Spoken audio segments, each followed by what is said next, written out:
ನಮಸ್ಕಾರ. ರಾಯರ ಕೃಪೆಯಿಂದ ನಾವು ಈ ದೇವಸ್ಥಾನಕ್ಕೆ ಬರ್ತಾ ಇದೀವಿ. ನನ್ನ ಹೆಸರು ರುಕ್ಮಿಣಿ ಅಂತ ಹೇಳಿ. ನಾನು 5 ವಾರ ಬಂದು ದೀಪ ಹಚ್ಚಿದೆ. ನನಗೆ ಒಳ್ಳೆ ಒಂದು ರಿಸಲ್ಟ್ ಸಿಗ್ತಾ ಇದೆ. ನನ್ನ ಮಗನಿಗೆ ಮದುವೆ ಮಾಡ್ಬೇಕು ಅಂತ ಹೇಳಿ ಮನ್ಸಲ್ಲಿ ಅನ್ಕೊಂಡು ಇಲ್ಲಿ ಬಂದು ಯಾರೋ ಈ ಯೂಟ್ಯೂಬ್ ಅಲ್ಲಿ ಅದ್ರಲ್ಲಿ ಇದ್ರಲ್ಲಿ ನೋಡಿದ್ದೆ. ಅದನ್ನ ನೋಡಿದ್ಮೇಲೆ ನಾನು ಮತ್ತೆ ಬಂದು ಇಲ್ಲಿ ದೀಪ ಹಚ್ಚಿದೆ. 5 ವಾರ ದೀಪ ಹಚ್ಚಿದ್ಮೇಲೆ ನಮಗೆ ಒಳ್ಳೊಳ್ಳೆ ಕಡೆ ರಿಸಲ್ಟ್ ಬರ್ತಾ ಇದೆ. ಅದು ಆಗಂತ ಮೂಮೆಂಟ್ ತುಂಬಾ ಇದೆ. ಅದಕ್ಕೋಸ್ಕರ ನಾನು ಈಗ ಒಂದು 5 ತಿಂಗಳಿಂದ ಬರ್ತಾ ಇದ್ದೀನಿ. ಎಲ್ಲ ಒಳ್ಳೇದಾಯ್ತಾ ಇದೆ. ತುಂಬಾ ಜನ ಕೇಳಿದ್ದೀವಿ, ಅವ್ರು ಬಂದಿರೋರ್ಗು ಅವ್ರಿಗೂ ಸಕ್ಸಸ್ ಆಯ್ತಾ ಇದೆ. ನಮ್ಮ ಮಂತ್ರಾಲಯದಿಂದ ರಾಘವೇಂದ್ರ ಸ್ವಾಮಿಗಳು ಕೃಪೆಯಿಂದ ನಮಗೆ ತುಂಬಾ ಒಳ್ಳೆ ರಿಸಲ್ಟ್ ಇದೆ ಅನ್ನೋದು ಒಂದು ಇದಿದೆ. ನಮಗೆ ರಾಯರ ಕೃಪೆ ನಮ್ಮ ಮೇಲೆ ಇದೆ ಅನ್ನೋದು ನಮಗೆ ತುಂಬಾ ನಂಬಿಕೆ ಇದೆ. ನಾವು ಎಲ್ಲಾ ಕಡೆ ತುಂಬಾ ಈಗ ಒಂದ್ 2-3 ವರ್ಷನ ನಾವು ಎಲ್ಲಾ ಕಡೆ ನೋಡ್ತಾ ಇದ್ದೀವಿ, ಹೋಯ್ತಾ ಇದ್ದೀವಿ. ಯಾವ್ದು ನಮ್ಗೆ ಒಳ್ಳೆ ರಿಸಲ್ಟ್ ಬಂದಿರ್ಲಿಲ್ಲ.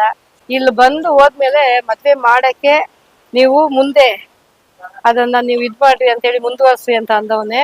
ರಾಯರ ಮಠಕ್ಕೆ ಬಂದು ಇಲ್ಲಿ ಬಂದು ನಾನು ಕಣ್ಣೀರ್ ಹಾಕೊಂಡು ದೇವ್ರ ಹತ್ರ ಕುಂತ್ಕೊಂಡಿದ್ಮ. ಎಷ್ಟೋ ದೇವ್ರುಗಳನ್ನ ಮುಗ್ದೆ, ಈಗ ಇನ್ನೂ ಆಗ್ಲಿಲ್ವಲ್ಲ ಅನ್ನೋ ಒಂದು ಕೊರತೆ ಇತ್ತು. ಈಗ ಆಗಂತ ಒಂದು ಸೂಚನೆಗಳು ತುಂಬಾ ಇದೆ ನನಗೆ. ರಾಯರಿದ್ದಾರೆ ನಮ್ಗೆ. ನಾವು ಮಂತ್ರಾಲಯಕ್ಕೆ ಹೋಗಿ ಬಂದಾಗ ನನ್ಗೆ ಅಷ್ಟೊಂದು ಖುಷಿ ಆಗ್ಲಿಲ್ಲ. ಇಲ್ಲಿಗ್ ಬಂದ ಮೇಲೆ ನಂಗೆ ತುಂಬಾ ಖುಷಿ ಆಯ್ತು. ಏನ್ ಎಲ್ಲಾರು ಬರ್ತಾರಲ್ಲ ಹೋಯ್ತಾರಲ್ಲ ಅನ್ಕೊಬಂದು, ಆದ್ರೆ ಇಲ್ಲಿ ಬಂದ ಮೇಲೆ ನಮಗೆ ದೇವ್ರು ನೋಡ್ತಾ ಇದ್ದಂಗೆ ನಮಗೆ ಏನೋ ಒಂಥರ ಮನ್ಸಲ್ಲಿ ಒಂದ್ ಆಸೆ ಅನ್ನೋದು, ಒಂದೇನೋ ಒಂದ್ ಇದು ಆತರ ಬಂತು. ಬರೀ ದೀಪ ಹಚ್ಚಿದೀನಿ, ನನ್ ಕಾಯಿನೂ ಕಟ್ಲಿಲ್ಲ ಇನ್ನ. ನನಗೆ ಸಕ್ಸಸ್ ಆದ್ಮೇಲೆ ನನ್ ಕಾಯಿ ಕಟ್ಟಿ ದೇವ್ರಿಗೆ ಏನ್ ಅರ್ಕೆ ಕೊಡ್ಬೇಕೋ ಕೊಡ್ತೀನಿ. ಇಲ್ಲ, ಇಲ್ಲಿ ಬಂದು ಒಂದ್ಸಲ ನೋಡ್ಬೇಕು. ಅವ್ರು ಈ ಸ್ಥಳಕ್ ಬರ್ಬೇಕು. ಈ ಸ್ಥಳಕ್ ಬಂದಾಗ ಅವ್ರಿಗೆ ಗೊತ್ತಾಗುತ್ತೆ ಏನು ಅನ್ನೋದು, ಅವ್ರ ವೈಬ್ರೇಷನ್ ಗೊತ್ತಾಗುತ್ತೆ. ನಾವು ಕುಂತ್ಕೊಂಡು ಆಚೆ ಹೇಳೋದಲ್ಲ, ಬರ್ಬೇಕು ಇಲ್ಲಿ ಸ್ಥಳಕ್ಕೆ. ಇಲ್ಲಿಗ್ ಬಂದಾಗ ಅದೇನು ಅನ್ನೋದು ರಿಸಲ್ಟ್ ಅವ್ರಿಗೆ ಗೊತ್ತಾಗ್ಬಿಡುತ್ತೆ ಅವ್ರ ಮನ್ಸಿಂದ. ಇಲ್ಲ, ನಮಗಂತೂ ತುಂಬಾ ಒಳ್ಳೇದಾಯ್ತು. ನಾನು ಒಂದ್ 5-6 ಜನ ಕರ್ಕೊಂಬಂದ್ ತೋರ್ಸಿದೀನಿ.